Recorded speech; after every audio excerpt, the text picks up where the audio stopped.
Good morning, class. This video will be part of our fifth discussion.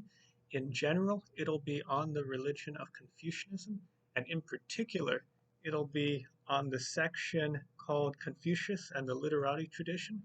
The text we're going to be using for today is the World Religions Today, and the page that I'll be reading from is page 425 in this text. And I'll be reading from pages 424 to 425, that section. I want to ask the question first, and then go over some essential vocabulary, and then I'll go ahead and read it.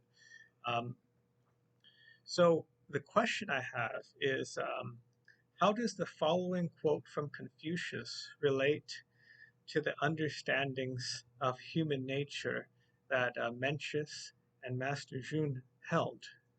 And let me read the quote from Confucius. Now, this quote is found on page 425, and it's in the margin of the text.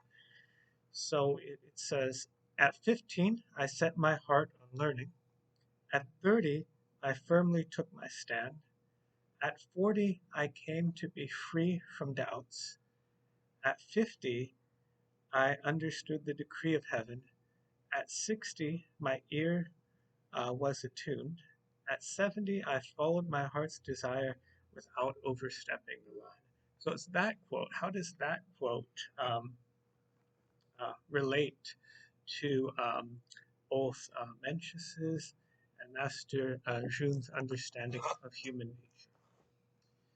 So let me go ahead and read the vocabulary for this section, and then I'll read the section, and then afterwards I'll share three initial questions for consideration, and then I'll restate the final question.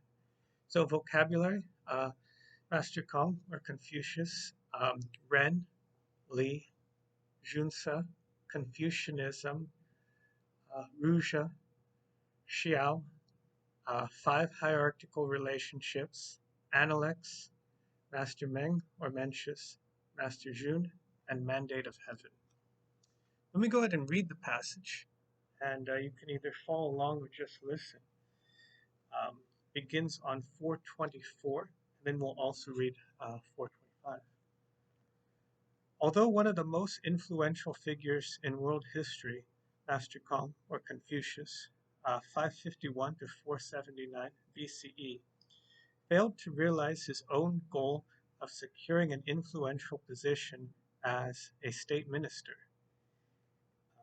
A gifted teacher, his students collected and passed down his oral teachings to their own students. Confucius developed the concept of righteousness and of Ren, a term that has many shades of meaning but captures the sense of being fully human. The chief means of Ren was Li, which consisted in the ethical propriety, good manners, and the cultivation of traditional ritual performance. The early Confucians imagined the world led by men, and their ideal was the Junsa, a cultivated gentleman who learns from his teachers in youth and then continues to study both to develop his virtue and to serve others. In this textbook, we use the Western term Confucianism instead of the corresponding Chinese term Ruja, which means literary tradition. The tradition of the Literati, or intellectuals, is rooted in the system of moral observances and ritual performance praised by Master Kong. The most important aspect of the Li is the individual's conduct within the family. Here the principle of filial conduct, xiao, or the bond between child and parent, This relationship implies mutual obligations within a hierarchical framework. Protection and nurturing by a superior were rendered in return for selfless service and obedience. Classical Confucianism conceived this bond as the fundamental human connection and identified four other bonds as extensions of it.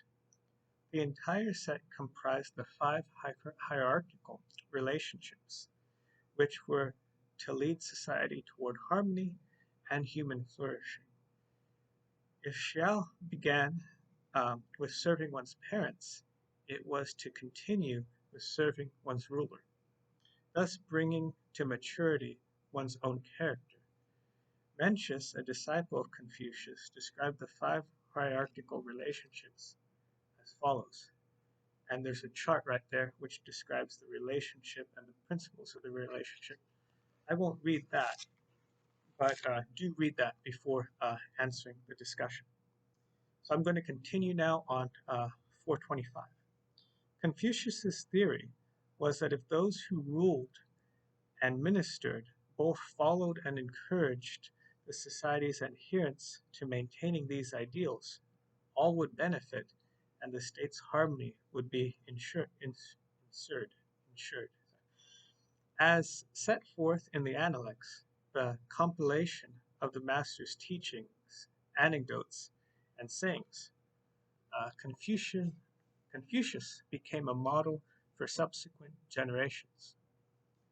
The cultured human should be at ease while always showing careful respect. He is firm but kind-hearted, an advocate for the practice of moderation, who finds a natural balance in all endeavors. Although he is described as being uninterested in the reality of the ghost or other spirits, Confucius was emphatic on the need for individuals to develop a deep respect for others, as well as establish harmony in the personalities of their um, immediate kin by their careful performance of funeral rituals and the rites of ancestor veneration. The success of Confucius's teachings was largely due to their advocacy by several great disciples, notably Master Meng or Mencius and Master Zun. Mencius argued that human nature is essentially good, that humans are naturally compassionate, dutiful, courteous, and inclined towards learning. Mencius also developed the Confucian view that the well-being of society depends on the virtue of the ruler and that it is the state's responsibility to ensure the flourishing of its citizens. Another, especially influential theory of Mencius applied Confucian thought to the destiny of the state. If the dynasty rules by virtue, then it receives the mandate of heaven, an authorization that can be revoked if the ruler ceases to be virtuous. Master Zun, the third of the classical Confucian sages, proposed a more pessimistic, mechanistic, and authoritarian application of Master Kong's ideas. In his view, humans are inherently antisocial, and the universe turns on impersonal forces. But since people can be trained, once shown the good, they will inherently adopt practices that lead in that direction.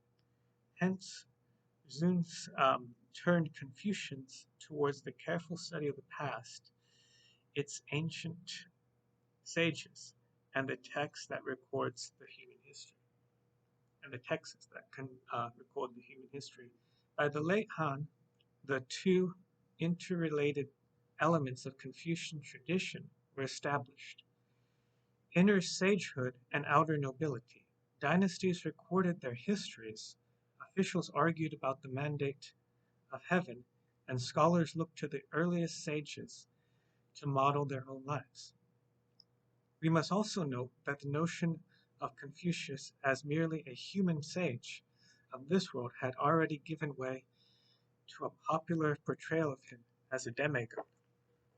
So here are three initial questions that you can choose to answer, and then I think they help us to answer the main question.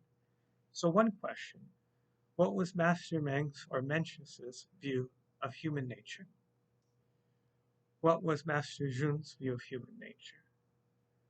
How was it understood? So that was the second question. And then this is the third question. How was it understood that the five hierarchical relationships related to harmony? And now I'll repeat the final question. How does the following quote from Confucius relate to the understanding of human nature that Mencius and Master Jun held? And I'll read the quote, and that's I think where we'll end. It explains, "At 15, I set my heart on learning. At 30, I firmly took my stand. At 40, I came to be free from doubts. At 50, I understood the decree of heaven. At 60, my ear was attuned. At 70, I followed my heart's desire without overstepping the line." So feel free to define any one of those vocabulary. Now, if you define the vocabulary, be sure to put it in your own words. The awesome thing about this particular textbook is that it has the vocabulary defined on the margins. So don't simply, if it is one of the words that has been defined, don't simply write their definition. Put the definition in your own words. You may also answer one of the initial questions, or answer the main question, or ask a question, ask your own question. So I look forward to reading your discussion posts and responding to